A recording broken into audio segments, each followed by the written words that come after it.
João Moutinho with the goal. But all, of course, the drama began with that late winner for the champions and leaders at the Emirates. Spurs remain unbeaten again in the Premier League under Antonio Conte. West Ham with a 3-2 win at Palace. Villa went in front and lost at Brentford. 1 win in 12 for Everton as they were beaten by Brighton at home by 3-2. Big 3 points for Leeds. 4th win of the season against Burnley, who've only won once. That amazing game at Stamford Bridge that ended 2-2 between Chelsea and Liverpool. And we have just seen Wolves win at Old Trafford for the first time since 1980. So in terms of United, they've missed that opportunity to go within a point of the Champions League with a game in hand. They stay 7th. Wolves, by the way, up to 8th. A point ahead of Brighton now, having played the same number of games. So Arsenal occupy that 4th Champions League place, and as we have been saying since that game finished at Stamford Bridge, Chelsea 10 points behind the leaders, City having played the same number of games. Liverpool have 1 game in hand, but they are 11 behind the reigning champions. So the match week finishes with Norwich, Newcastle and Burnley in the drop zone. Sean Dyche missed the opportunity, their team, to win at Leeds and go above Watford and put them into the bottom 3. They still have a game in hand on Claudio Ranieri's side, but significantly for Leeds, the gap now 8 points between themselves and the drop zone. Ralf, a first defeat for you as Manchester United manager. Was the performance as disappointing as the result? Yes. We didn't play well at all, neither individually nor collectively. In the first half, we had big problems to keep them away from our box and from our goal. Second half, we changed to a different formation with a back 3, and we had more control in the second half of the game. Had then a spell of 15 minutes where we could have scored, hit the crossbar. But the goal that we conceded again showed we had enough players in the box, but we allowed Traoré back to goal to turn and gain speed, bring in the cross. The cross had already been defended by Phil Jones, but again, the goal that we conceded was one of too many this season, where Moutinho could just shoot completely unmarked with no problems, no pressure at all.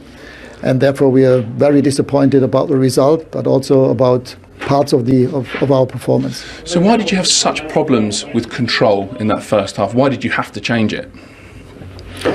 I mean, they are playing with almost 4-5 midfielders, central midfielders, and we had problems to control that part of the pitch. And whenever they tried to release via their wing-backs, we were also struggling. And that's why we decided to change our formation, and we had more control in the second half. They didn't have that many chances in the second half as they had in the first half. But we missed our chances to score, and in the end, again, we have to admit they deserve to win. Do you think those problems with the formation, with it not quite working, are those things you've seen in other Manchester United performances under you as well? Not in that way, not to that extent that we saw today, but we also have to say Wolves so far was the best team we played. Again, collectively and individually, and therefore we had more problems today than in other games. What did you make of the way you pressed this evening, particularly first half? I mean, we didn't press at all. We tried in after 10-15 minutes, but we were not able to get into those pressing situations because, as I said, they did that well. They had an overload in the center of midfield, and whenever we were trying to attack them in that areas, they played via their wingbacks. So how do you get to a situation where your team can press more effectively? I mean, this is the big issue. We've been only working now for 2.5, 3 weeks with that break that we had at Carrington. Due to the fact that we needed to close the training center, so we didn't have that much time to train on that and to put effort into that. As I said, so far we had the results, and in times we played well, but today we have to admit they were better than us. Just tell us about the substitution, the first substitution you made during the second half with Bruno Fernandes replacing Mason Greenwood, because it was initially unpopular with the supporters. It did seem to make a difference for a while, though, to the team's performance. Yeah, it was 0-0, so we had our better moments in that part of the game. So we decided to bring on Bruno. He had the big chance to put us 1-0 ahead. Mason was good, but I had to take somebody off, and I didn't want to take one of our sixes off.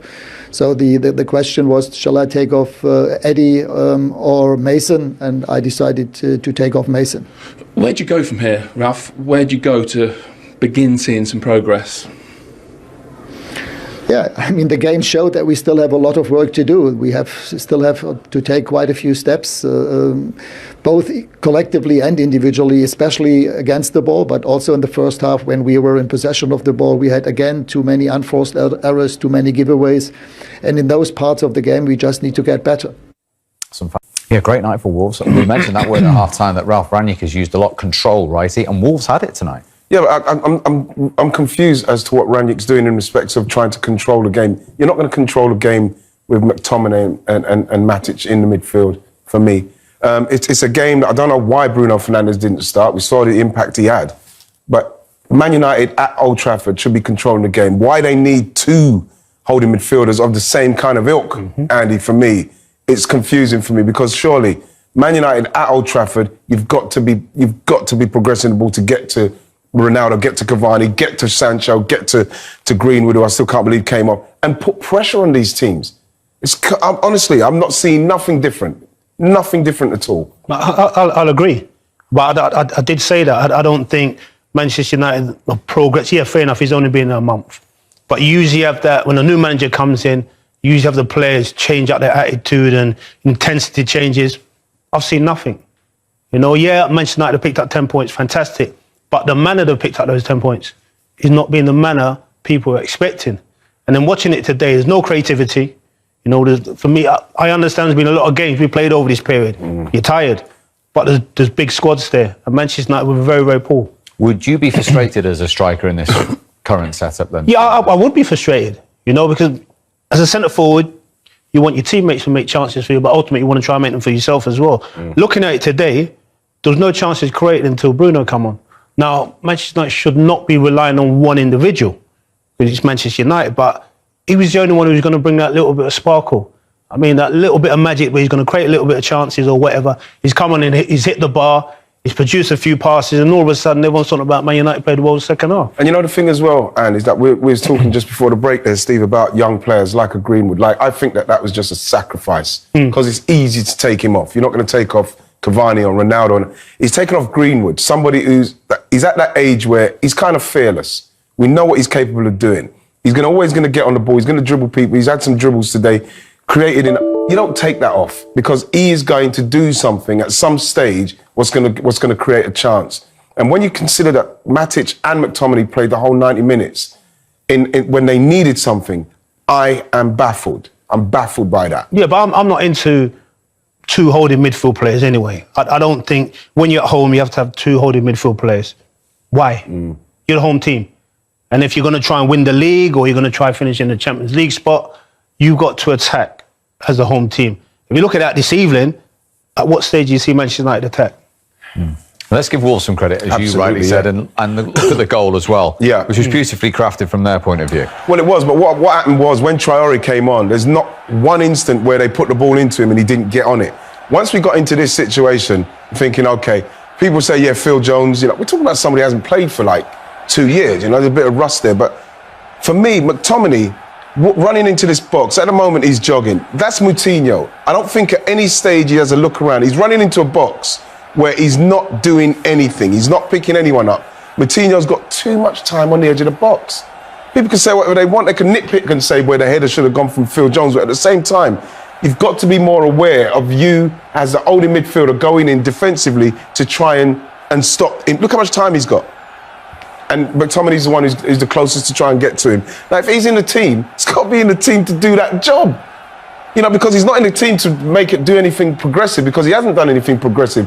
If he's going to be that defensive holding midfielder, then you do that job. He didn't do it. I'll have to agree. I think when you're getting in that area, you've got to be looking over your shoulder, because you're saying to yourself, right, if the ball comes out, I've got to contest the ball. But if you look at him, he was nowhere near to contest the ball. Yeah, Moutinho, he gets goals like that. Won a season, but they're always good goals, and he's done just that this evening. You talk about the game-changing when Bruno came on. What about the game-changing moment at 0-0 when Bruno Fernandes hit the woodwork? Has to score. Wow. And it's as simple as that. He's got to score. You know, he gets himself in a great position. It's a late run as well. You know, Matic pulls it back. It's a late run. He's got to score. What is he? 12 yards. He's got to score from there. I think you're looking at it, Steve, and Matic being in there is I'm very surprised. But at the same time, if you want that to fall to anyone, it's probably him or Ronaldo, maybe Cavani. But like, for him and the way he played, that's a poor miss. That's a tap-in for him. Yeah, absolutely. Yeah, absolutely. And 1 goal in 20 games. Perhaps if he's on a streak earlier in his United career, he just puts that in without thinking. Yeah, it's being funny at the moment. You know, Ronaldo's come back and it's like his whole game's changed. I mean, I've looked at him this season as Ronnie's come back. He hasn't been the same player he was last season for whatever reason. And then you look at that and say, why? You know, because he has the quality. He shouldn't worry about if Ronnie's in the team or not because they're both quality players. Try to get the same thing. But I think his form has changed since Ronnie's come back. Interesting. And he did have that free kick ahead of Ronaldo with the last kick of the game. Yeah. That found the target. I thought it was fantastic effort. But we're talking about a goalkeeper who's in superb form at the moment for Wolves. And it would have had to be something special from where he was, because to try and get that up and round where he's trying to get it, where the goalkeeper's side, because he's obviously can't go over the wall there because he's too close, it would have had to be unbelievable to beat Sarr, because he's in very good form, but it's a good effort. The second best defence in the league, Wolves, and they've got a clean sheet at Old Trafford. You could see this evening why. You know, you can see, yep, they create chances, and if they did take their chances early doors, Manchester United could have been in problems. So they are creating chances, and defensively they look absolutely solid this evening. And they finally finished one of those chances off, haven't they, that you were talking about? Well, yeah, because law of averages. You know, I thought the tactics from Bruno Lage was perfect. You know, they ran them ragged all game. They kept them working. In the end, he brought on Traore, and like I said, when you bring him on, you don't know what you're going to get, but what you will get is some energy. You're going to get pace. And there's no one in the Man United defence who's going to be able to deal with him. And you know, he's somebody that I was surprised. I was surprised that Jimenez came off. Got to give Podence a lot of credit. He played fantastically today. But once that ball went in from Traore, you're thinking, okay, well, yes, the clearance weren't great, but you're not expecting someone to have that much time on the edge of the box to get his shot off. Because the way he controlled it in the first place, Andrew, if somebody's close enough, because he controlled that with his stud, Steve, and the ball kind of bounced up a bit, so he had to wait for it. It's a lot of time at this level. Too much time at this level to be able to get a shot off on the edge of the box that beats your goalkeeper. Yeah, well, Bruno Lage, managing at Old Trafford for the first time, has got all 3 points. Here's the thoughts of the Wolves boss. Well,